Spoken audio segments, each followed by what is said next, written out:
من هو أول الأنبياء والمرسلين؟ أول الأنبياء هو سيدنا آدم عليه السلام. الجواب هو آدم عليه السلام، وهو أبو البشر أجمعين. كم مرة حملت السيدة حواء؟ حملت 20 بطنا، في كل بطن ذكر وأنثى. الجواب هو 20 بطنا، في كل بطن ذكر وأنثى. من هو النبي الذي جاء بعد آدم عليه السلام؟ سيدنا شيث عليه السلام. الجواب هو ابنه شيث عليه السلام، وقد أنزلت عليه 50 صحيفة، وهي نصف عدد الصحف التي أنزلت من السماء. من هو النبي الذي جاء بعد شيث عليه السلام؟ هو سيدنا إدريس عليه السلام، ورفعناه مكانا عليا. الجواب هو إدريس عليه السلام، وهو النبي الذي قبضت روحه في السماء الرابعة. من هو النبي الذي جاء بعد إدريس عليه السلام؟ هو سيدنا نوح عليه السلام. الجواب هو نوح عليه السلام، ولقب بشيخ المرسلين. من هو النبي الذي جاء بعد نوح عليه السلام؟ سيدنا هود أرسل إلى قوم عاد. الجواب هو هود عليه السلام. من هو النبي الذي جاء بعد هود عليه السلام؟ سيدنا صالح أرسل إلى قوم ثمود. الجواب هو صالح عليه السلام، وبعث لقوم ثمود. من هو النبي الذي جاء بعد صالح عليه السلام؟ أبو الأنبياء سيدنا إبراهيم عليه السلام. الجواب هو إبراهيم عليه السلام. من هو النبي الذي جاء بعد إبراهيم عليه السلام؟ ابن أخيه سيدنا لوط عليه السلام. الجواب هو لوط عليه السلام، الذي عمه إبراهيم عليه السلام. من هو النبي الذي جاء بعد لوط عليه السلام؟ خطيب الأنبياء سيدنا شعيب عليه السلام. الجواب هو شعيب عليه السلام، ولقب بخطيب الأنبياء. من هو النبي الذي جاء بعد شعيب عليه السلام؟ سيدنا إسماعيل عليه السلام.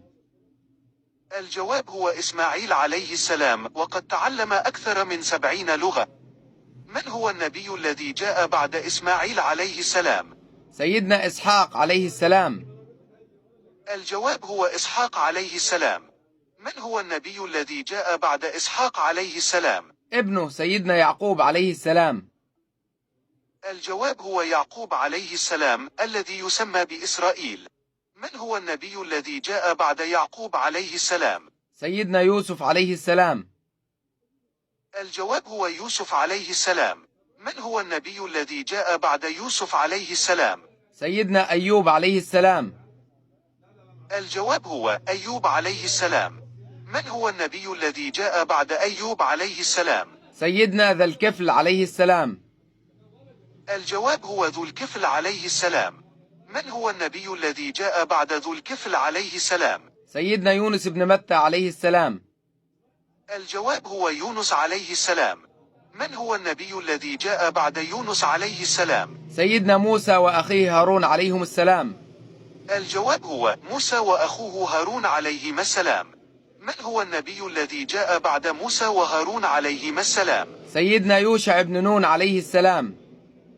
الجواب هو يوشع بن نون عليه السلام. من هو النبي الذي جاء بعد يوشع بن نون عليه السلام؟ سيدنا إلياس عليه السلام. الجواب هو إلياس عليه السلام. من هو النبي الذي جاء بعد إلياس عليه السلام؟ سيدنا اليسع عليه السلام. الجواب هو اليسع عليه السلام. من هو النبي الذي جاء بعد اليسع عليه السلام؟ سيدنا داود عليه السلام. الجواب هو داود عليه السلام. من هو النبي الذي جاء بعد داود عليه السلام؟ ابنه سيدنا سليمان عليه السلام. الجواب هو سليمان عليه السلام. من هو النبي الذي جاء بعد سليمان عليه السلام؟ سيدنا زكريا عليه السلام. الجواب هو زكريا عليه السلام. من هو النبي الذي جاء بعد زكريا عليه السلام؟ ابنه سيدنا يحيى عليه السلام. الجواب هو يحيى عليه السلام. من هو النبي الذي جاء بعد يحيى عليه السلام؟ سيدنا المسيح عيسى بن مريم عليه السلام. الجواب هو عيسى عليه السلام. سؤال المتابعين: من هو النبي الذي جاء بعد عيسى عليه السلام؟ محمد صلى الله عليه الجواب وسلم. في صلوا التعليقات، عليه. وشكرا.